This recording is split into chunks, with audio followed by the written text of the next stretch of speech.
Well, have you ever wondered who these electors are? You're about to meet Bruce Acevedo. He's an elector who says that he was proud to get nominated.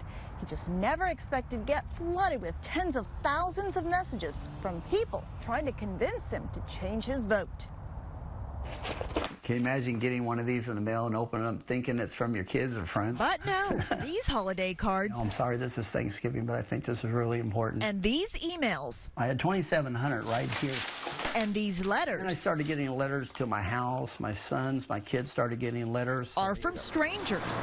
And they haven't stopped coming since the presidential election. Elect Hillary. They're urging Acevedo to not vote according to the popular vote in Georgia, where Donald Trump came out on top, and to vote for other people instead. The majority of them wanted me to vote for Hillary.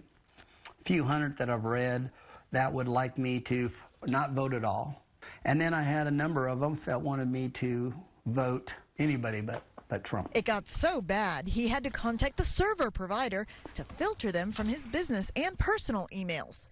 The approaches vary.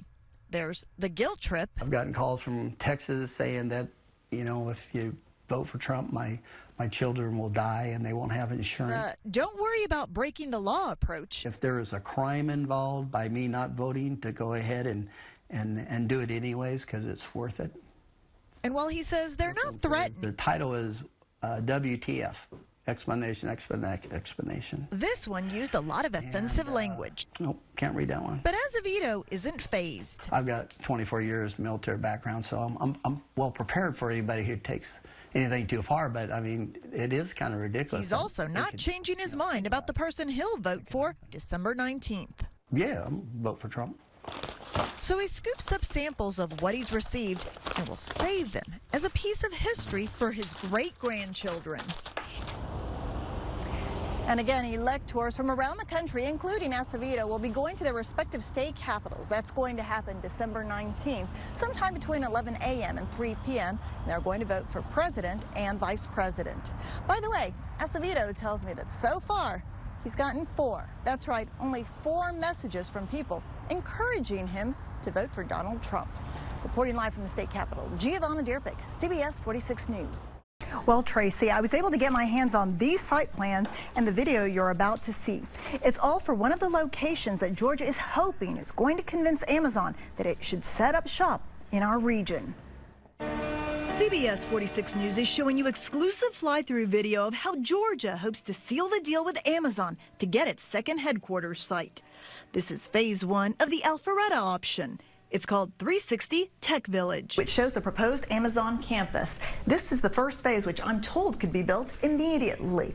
It shows everything from proposed office space, retail, food halls, even an interactive park with a mile of trail. Alpharetta asked Fuquay Development, which partnered with 2 other developers, to come up with a plan that would meet Amazon's requirements. This proposal is on both sides of Haynesbridge Road. I mean, at one time there were 70 sites that had been at issue within the state of Georgia.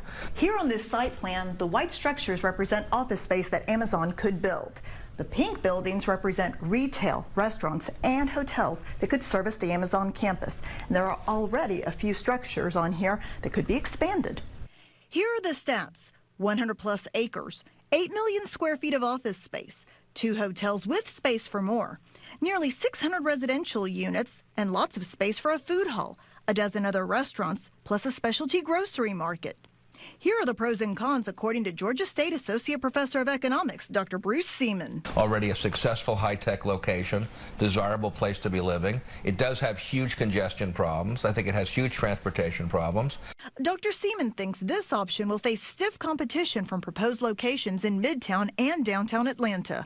I've seen site plans for the Gulch, which was more general and not solely related to the Amazon headquarters site, and has a lot of mixed-use plans. But the city itself is on a roll, frankly. The whole metro area is on a roll, attracting labor force.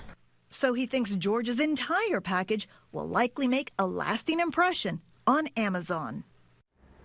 And Fuquay Development says the advantage this site has compared to some of the others around the area and the country is that no demolition work is necessary, and the zoning and financing are already in place. So theoretically, construction could start almost immediately.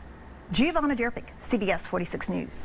We've heard violence in Central American countries cited as the reason for this so-called humanitarian crisis. Well, I'm Hispanic, and violence is certainly nothing new to Latin American nations. So what I wanted to know was, what's been the difference this time? Hello, Peter. How are you? 14-year-old Jordi Medina loves to smile and hopes to someday become an attorney. He's eager to start school in Plainfield in September. To get ready, he's taking an English class offered by Angels in Action. Evening. Jordi's actually an American citizen. His mother, who crossed the border illegally, gave birth to him in Los Angeles. She was deported when he was 1, so they left. He practically lived his whole life in El Salvador before moving to New Jersey last month. He says the violence he left behind is rampant. Families, even children, are blackmailed. He explains that the extortionists say, if you don't give me a certain amount of money, we'll kill you. Behind Jordi's smile is a vivid memory of how criminals killed his classmate, who was just 11 years old. Jordi says, dead. He was left tossed out with his arms cut off. It's sad, ma'am. There's nothing but nothing you can do. Jordi says he almost became a statistic himself when he was attacked by gang members just 3 months ago. Jordi said to himself, my God, my time has come. But Jordi got lucky and was let go. Jordi gets emotional as he says, I sincerely gave thanks to God because I didn't expect to keep on living. Traffic. The problem of housing young illegal immigrants here and keeping them safe is real. But some people argue there's just as big a problem among American children. Gail Kesselman is co-founder of New Jersey Citizens for Immigration Control. Where's the compassion for the children in Detroit? Where are they supposed to go? Where are they supposed to go to find peace and refuge? It's one thing to be compassionate. It's another thing to be played for a fool. And I believe that the American people have been played for fools with this whole illegal immigration situation that has been going on for years. Kesselman says she does not blame the children. She blames politicians. The United States is broke. We do not have the resources to deal with a massive influx of third world, impoverished people into our country. She argues that the nearly 60,000 children who crossed into the United States unaccompanied since last October will put an added strain on the system. When we see 2-year-old and 5-year-old and 6-year-old children coming over the border, what kind of work are they going to be doing that Americans can't do? Thank you. Thank you. As for Jordi, he knows he's lucky he was born here, but misses his mother. But he says he knows of other kids his age who are here illegally. And there are thousands more who are desperate to have the same chance he got to live in the United States. Es duro. Es difícil. Jordi says it's hard. It's difficult because all of the memories come to mind. Giovanna Drpic, Fios 1 News. Just how safe are Georgia's voting machines?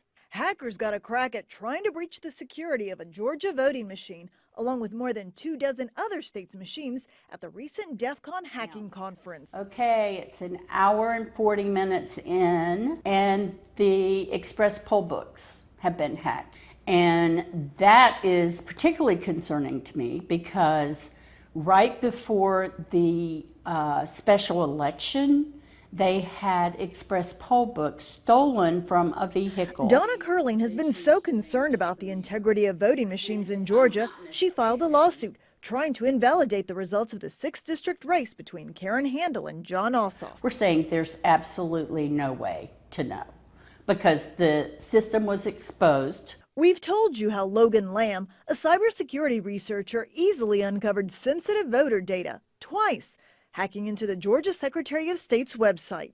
Are you confident in the system today? No. There's no reason to be.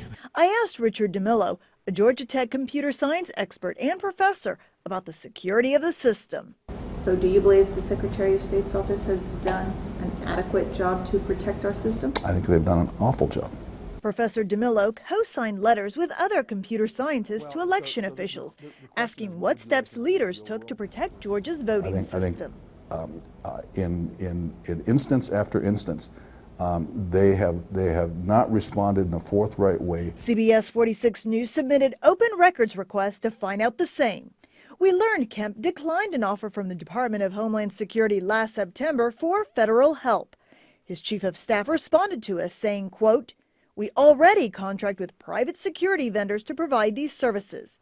Some states are still waiting to receive these services after asking for them in the fall of 2016. I simply don't think that the complexity of the technology that's needed to run these kinds of systems can be properly administered by the states. And of course, we reached out to Kennesaw State University about why Merle King, the director for the Center for Election Systems, delayed in reporting Logan Lamb's discovery to the Secretary of State.